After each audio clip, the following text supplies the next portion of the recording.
I too am greatly privileged to have been invited once again to participate in the Vibrant Gujarat gathering.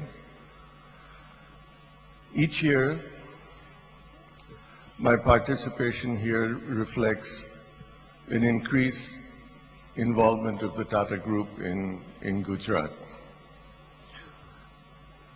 The Tata Group was here for many decades, basically in one company, Tata Chemicals, as the largest salt and soda ash company in India, located in Mithapur.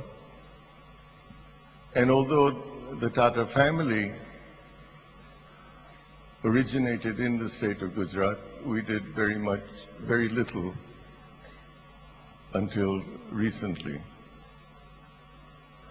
But in the last few years, Mr. Narendra Modi's leadership here has changed our view in terms of what we would do. Today, TCS, Tata Consultancy Services, Tata Power, Tata Teleservices, and of course Tata Motors all have made investments in Gujarat. Perhaps the most visible was Tata Motors, where we moved our nano plant from West Bengal, where we unfortunately felt we needed to withdraw, and we located it. I should go back and say, we looked for a location where we could have the security and the stability that we desired. We had offers from many states, and of course one from Mr. Modi. What made us decide to come to Gujarat was his promise that he would confirm the allotment of land and other facilities in a few days.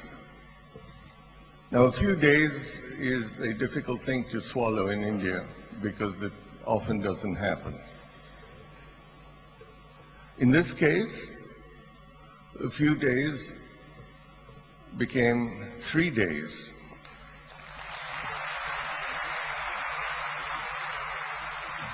And he made a promise that he would give us this approval on a particular day so that we could make a public announcement of where our new home was going to be. He called a cabinet meeting early in the morning, and he kept his promise, and we are here. So today, our total investment on the ground or in the works is in excess of 30,000 crores.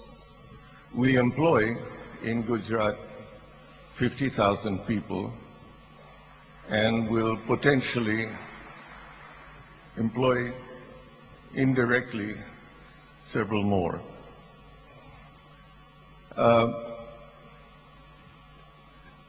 These investments will continue as we move forward, and so I shan't go into the areas we're looking at today. But what I want to state is that in his usual visionary manner, Mr. Modi is no longer looking at merely bringing investments. The momentum he's created, the image he's created will make that continue in Gujarat.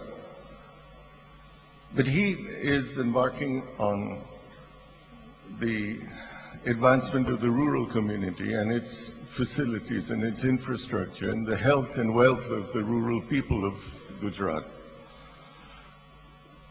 through the mission Mangalam which he has created.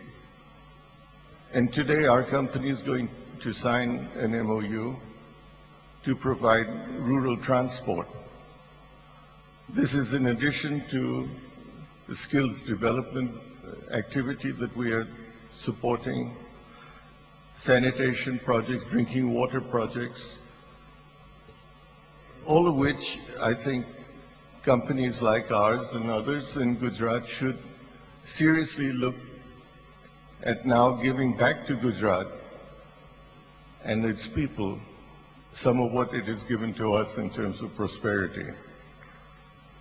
And so I would just like to say that to Mr. Modi that your leadership has been exemplary. You have not only made a mark in this state in India, but is now a leading state in the country. You are establishing new ground and new industries which will be in leadership positions in the country. Soon, I think Gujarat will start to provide leadership in terms of projects and size or scale to counter the region and be noted not in the state itself, not in the country, but beyond. And I think all of us feel proud to be a part of this and to participate not only in the industrial growth, which is known now, but to the rural development of this state, which you so visionarily have initiated. So I wish the state well, and I'm very proud to be a part of its development. Thank you very much. Most respected Shri Narendra Bhai Modi,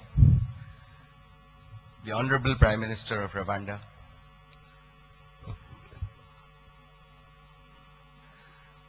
distinguished ladies and gentlemen on the dais, distinguished guests.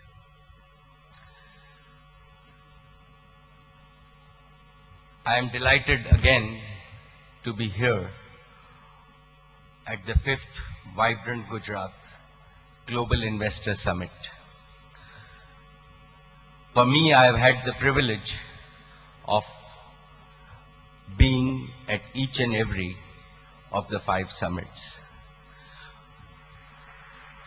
What started as Narendra Bhai's idea, and I still remember the first summit in a ground in a makeshift convention hall, has today translated into not only one of the premium events in India, but well on its way to be a global event at this magnificent convention hall.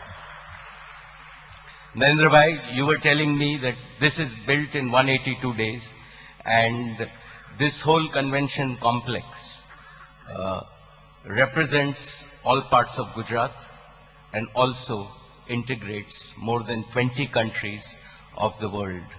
I think this is the best gift you can give Gujarat in its 50th year. My warm congratulations. In its golden jubilee year, Gujarat is shining like a land of gold today. The credit goes to the visionary, effective, and passionate leadership provided by Narendra Bhai. In Shri Narendra Bhai, we have a leader with a grand vision and determination to translate his vision into reality. He combines a strong Gujarat ethos with a modern outlook.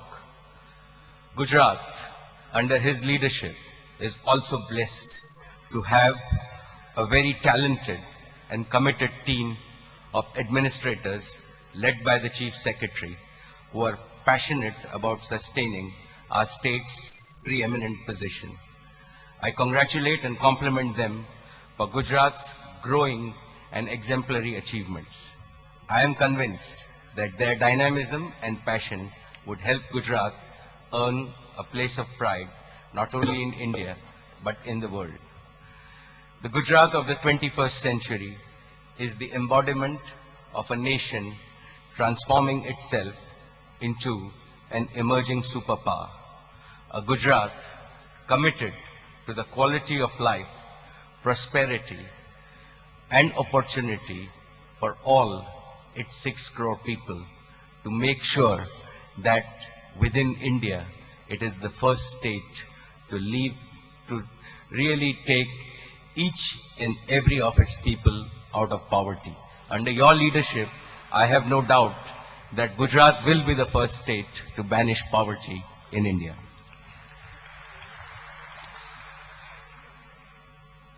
Ladies and gentlemen, Reliance has been an integral part of Gujarat's success story. Rather, I would say that Reliance has been an emotional part of Gujarat's success story. My father, Shri Dhirubhai Ambani, had a deep-rooted belief that Gujarat must dream big and progress even faster. He also had an unshakable faith in Gujarat's ability to translate its dreams into action, which is why he would insist that Reliance must always sustain the spirit of being a Gujarati company. Today, I say this with immense pride that all of Reliance's achievements are because we have zealously retained the spirit of being a Gujarati enterprise. Over the last few years, at the request of Narendra Bhai, I have had the proud privilege to be associated with the Pandit Deen Dayal Petroleum University since its inception. Within a very short span of less than 4 years, it has convincingly demonstrated its potential to be a world-class university. I am pleased to announce that Reliance has envisaged to directly associate itself to further the development of the university and make it one of the premier institutions in the world. Friends, the Reliance-Gujarat relationship is not just a partnership in business, not just investments of thousands of crores. It's a bond of emotions that transcend the issues of the moment. It is a relationship that is organic in nature. The vision of a vibrant and progressive Gujarat reflects Reliance's dream of its own future. We believe Gujarat should be in the forefront of India's states. Reliance will remain involved in Gujarat to make this a reality. Reliance's engagement in Gujarat is a partnership to celebrate the spirit of a state that has become an example in looking ahead in the path of prosperity, opportunity, and quality of life for all its 6 crore people. I salute the spirit of Gujarat, the spirit that makes it the toast of a global India. Under Shri Narendra Bhai's dynamic leadership, I have no doubt that Gujarat will lead the way as India finds its rightful place in the world.